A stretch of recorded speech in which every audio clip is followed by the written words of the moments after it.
ভাইরা আমার, আল্লাহ রাব্বুল আলামিন হাবিব বলেন একজন শহীদের দুনিয়ার থাকতে চারটি সুসংবাদ। বলেন কয়টি? চারটি সুসংবাদ। এক নম্বর, প্রথম ফোঁটা রক্তের ফোঁটা জমিনে পড়ার সঙ্গে জিন্দেগির গুনাহ মাফ।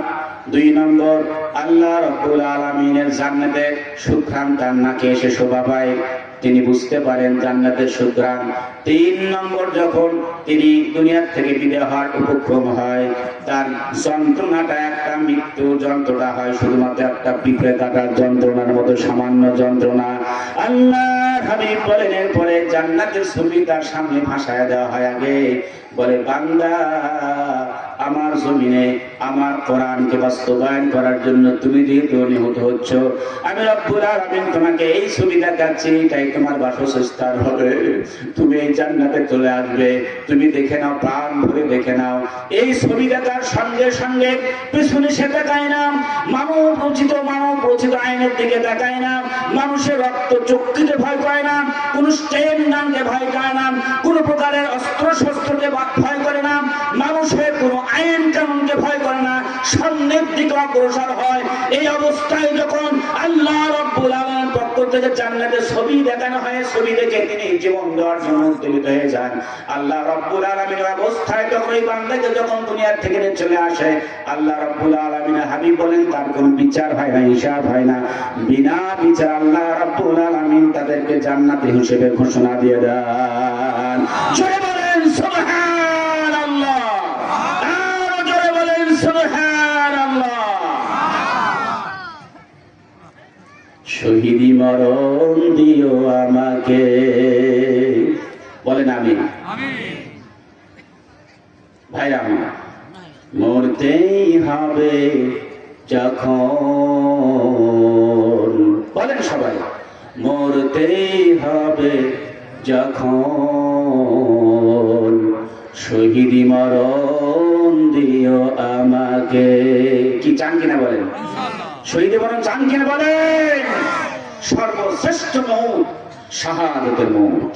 বিশ্বনবী বলেন, আমার মন চায় জিহাদে রওনা হই, আবার শহীদ হই, আবার জিহাদ করি, আবার শহীদ হই, আবার জিহাদ করি, আবার শহীদ হই। বলেন সুবহানাল্লাহ।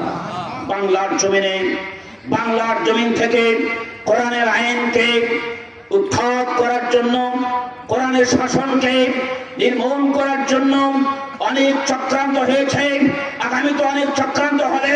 এই চক্রান্তের বিরুদ্ধে ঐক্যবদ্ধ হয়ে শাহাদাতের কামান নিয়ে শাহাদাতের ময়দানে দেখে যেতে রাজি আছেন? দুটি হাত উঁচু করে দেখান, নারায়ে তাকবীর, নারায়ে তাকবীর, নারায়ে তাকবীর। আল কোরআনের আলো, আল কোরআনের আলো, নারায়ে তাকবীর।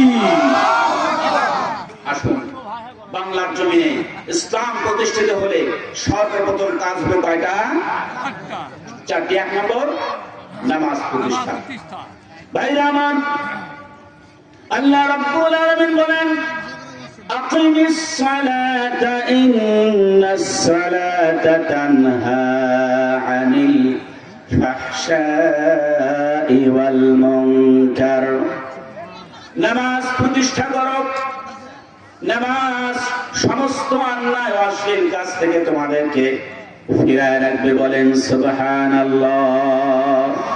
বিশ্বাস হয়? বলেন বিশ্বাস হয়? নিশ্চয় বিশ্বাস হয়। নামাজ যদি প্রতিষ্ঠিত হতো তাহলে সমাজের দুর্নীতি থাকতো না, অন্যায় থাকতো না, অপকর্ম থাকতো না। সৌদি আরবে একটি আইন চালু আছে, সেটা তো নামাজ। কথা ঠিক কিনা বলে? এই নামাজ চালু থাকার কারণে ভাইরা সৌদি থেকে ঘুরে এসেছেন, ওনারা জানেন নামাজ থেকে বিরত থাকার জন্য বাথরুম ছাড়ার কোনো উপায় থাকে না। কথা ঠিক কিনা? বাথরুমে ঢুকে পড়েছে, উযু করে নাই নামাজ না করার জন্য। এরকম বাঙালি আছে না নাই বলে? এরপরে পুলিশ বাথরুমে গেটে দাঁড়ানো। যখন উনি বের হয়েছে, আস্তাগফিরুল্লাহ, আর কি দোয়া আছে? গোপনাকাল আলহামদুলিল্লাহিল্লাযী আযহাবা আনিল আযা ওয়া আফানি। এই দোয়া পরে এই মাত্র কেবলমাত্র ডান পায়ে বের হয়েছে, অমনি খপ করে হয়েছে। নামাজ কি বলেছেন? বলে না, ওযু করুন, নামাজ করুন। বেচারা বলে নামাজ না পড়ার জন্য বাথরুমে বসেছিলাম, এই গন্ধের মধ্যে গন্ধ উপভোগ করলাম, নামাজ থেকে তো পরিত্রাণ পেলাম না। কথা ঠিক কিনা বলেন? বেচারাকে ওখানে উজু করাইয়া নামাজ দাঁড় করাই দেয়। যার কারণে সমস্ত মানুষ জামাতে হাজির, সমস্ত সোনার দোকান থেকে শুরু করে দামি দামি দোকানগুলোর সামনে একটা লাল ফিতা টাঙায় দিয়েছে। কোনো চুরি নাই, ডাকাতি নাই, মারামারি নাই, কাটাকাটি নাই, সমস্ত অন্যায় দূর হয়ে গিয়ে শান্তি প্রতিষ্ঠিত হয়েছে। কথা ঠিক কিনা বলেন? অপরাধ প্রবণতা দূর হবে নামাজ প্রতিষ্ঠা হলে। কিভাবে? ভালো করে খেয়াল করুন, যেহেতু দ্বিতীয় বক্তা সময় অত্যন্ত কম, এখনই বলবে যে মিস কল দিবে, আপনার সময় শেষ। কথা ঠিক কিনা? তাড়াহুড়ো করছি। কিভাবে? নামাজ যদি প্রতিষ্ঠিত হয়, দেশের প্রধান মসজিদ বাইতুল মোকাররমের এখানকার ক্ষতি হবে এই দেশের রাষ্ট্রপ্রধান। কথা ঠিক কিনা? এরপরে প্রত্যেকটা বিভাগীয় শহরে কমিশনার হবে সেখানকার ইমাম, খতিব। এরপরে জেলা শহরে প্রধান মসজিদে হবে ডিসি সাহেব। এরপরে উপজেলায় যে সমস্ত আছে সেখানে হবে উপজেলার যিনি ইউনো। এরপরে যারা ইউনিয়ন কাউন্সিলে আছে সেখানে কমিশনাররা। সবাই নামাজে চলে গেল। এই নামাজি ব্যক্তিরা কি ঘুষ খাবে? ঘুষ খাবে? দুর্নীতি করবে? এই নামাজি ব্যক্তিরা কি মানুষের আইল ফেলবে? এই নামাজি ব্যক্তিরা কি মানুষের অন্যায় অপকর্ম করবে? জেনা করবে? ডাকাতি করবে? বলেন, ডাকাতি করবে? করবে না। আল্লাহর নবীর জামানায় আল্লাহর নবী রাষ্ট্রপ্রধান, তিনি কিসের ইমাম? কিসের ইমাম? মসজিদ নববীর ইমাম। বিশ্ব নবীর ইন্তিকালের পরে প্রথম খলিফা হলেন কে? হযরতে আবু বকর সিদ্দিক রাদিয়াল্লাহু তাআলা আনহু। ইনি নামাজের ইমাম, উনি মসজিদেরও ইমাম। এরপরে যিনি হলেন হযরতে খলিফাতুল মুসলিমিন ওমর ফারুক রাদিয়াল্লাহু তাআলা আনহু, তিনি মসজিদের ইমাম, সমাজেরও ইমাম। তার মানে নামাজ আর সমাজ সমান্তরালে চলবে। কথা ঠিক কিনা বলেন? নামাজে যা বলি সমাজে তা বাস্তবায়ন হবে। যার কারণে নামাজ যা হয় সমাজে তা হবে। যার কারণে অন্যায় অপকর্ম, সুদ, ঘুষ, জেনা, ব্যভিচার সব উৎখাত হয়ে যাবে। নামাজ শিক্ষা দেয় সবাইকে সমান্তরাল করার। ধনী গরিব, ছোট বড়, সুন্দর অসুন্দর, ছোট বড়, রাজা ফকির সব এক কাতারে দাঁড়ায়। কথা ঠিক কিনা বলেন? এখানে কি বলে তুমি সরো, তুমি চাকর, এটা বলার সুযোগ আছে?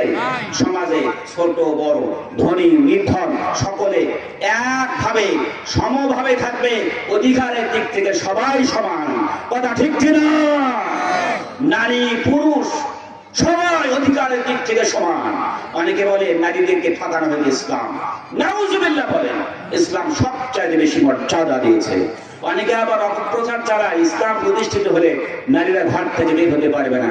নাউজুবিল্লাহ বলেন, ইসলাম প্রতিষ্ঠিত হলে নারীরা পর্দার মধ্যে দিয়ে বাজার করতে পারবে, চাকরি করতে পারবে, তারা ব্যবসা বাণিজ্য করতে পারবে, এমনকি মার্কেট করতে পারবে। সমস্ত অধিকার ইসলাম তাদেরকে দিয়েছে। বলেন সুবহানাল্লাহ। নারীদেরকে ঠকাই না জিতিয়েছে। নারীদেরকে ইসলাম দিয়েছে কি? স্বামীর উপর অধিকার, তার পিতার উপর অধিকার, তার ভাইয়ের উপর অধিকার, তার সন্তানের উপর অধিকার। অর্থাৎ 5টা জায়গা আল্লাহ রাব্বুল আলামিন নারীদেরকে অধিকার দিয়েছে। নারীরা রাজরানী হয়ে এসেছে, রাজধানী হয়ে দুনিয়া থেকে বিদায় হবে। আর পাশ্চাত্য শয়তানগুলো নারীদেরকে চাকরানি বানানোর জন্য রাস্তায় রাস্তায় বের করে দিয়েছে। কথা ঠিক কিনা? জোরে বলেন ঠিক কিনা? তারা শিখিয়েছে, এভাবে শিখায়। পুরুষের হাতে 500 টাকার একটা নোট আর নারীর হাতে 500 টাকার একটা নোট। পুরুষের হাতে একটা কোদাল আর নারীর হাতে একটা কোদাল। এইভাবে বোঝাতে চায় সমাজে এইভাবে করে অধিকার দিতে হবে। ভাই আপনাদেরকে বলি, পুরুষের একটা কোদালের কোপ আর নারীর একটা কোদালের কোপ কি সমান হবে? পুরুষের শক্তি আর নারীর শক্তি কি সমান? তার মানে তারা বোঝাতে চায় অধিকার দেওয়ার নামে রাস্তায় বের করে, তারা উলঙ্গ করে, তাদেরকে ভোগ করে, তাদের দ্বারা ইজ্জত আবরু লুণ্ঠন করে তাদেরকে রাস্তায় দেখতে চায়। কথা ঠিক কিনা? আর মা কমলবতী মায়েরা সেটাতেই গা ফাঁসিয়ে দিয়ে বলে, ভাত মাছ খাবো না। কথা ঠিক কিনা? ভাঙ্গা ঘরে থাকবো না, চাল ঘরে থাকবো না, স্বামীর কথা মানব না, জান থাকিতে সাহেবের ডিউটি কোনদিন অমান্য করব না। কথা ঠিক কিনা? যদি কিস্তির কথা শুনে স্বামী কাজ করে সে ভাত পালো কিনা, সে সঠিকভাবে খেদমত পাচ্ছে কিনা সেদিকে খেয়াল নেয়। তুমি খাও, ভাড়া আছে, আর এসে রেডি। কথা ঠিক কিনা বলে? এর অবশ্য নাই। কিস্তি যারা নেয় আমি তাদেরকে পরামর্শ দেব, আল্লাহর উপর ভরসা করেন, অল্প থাকলে অল্প খান,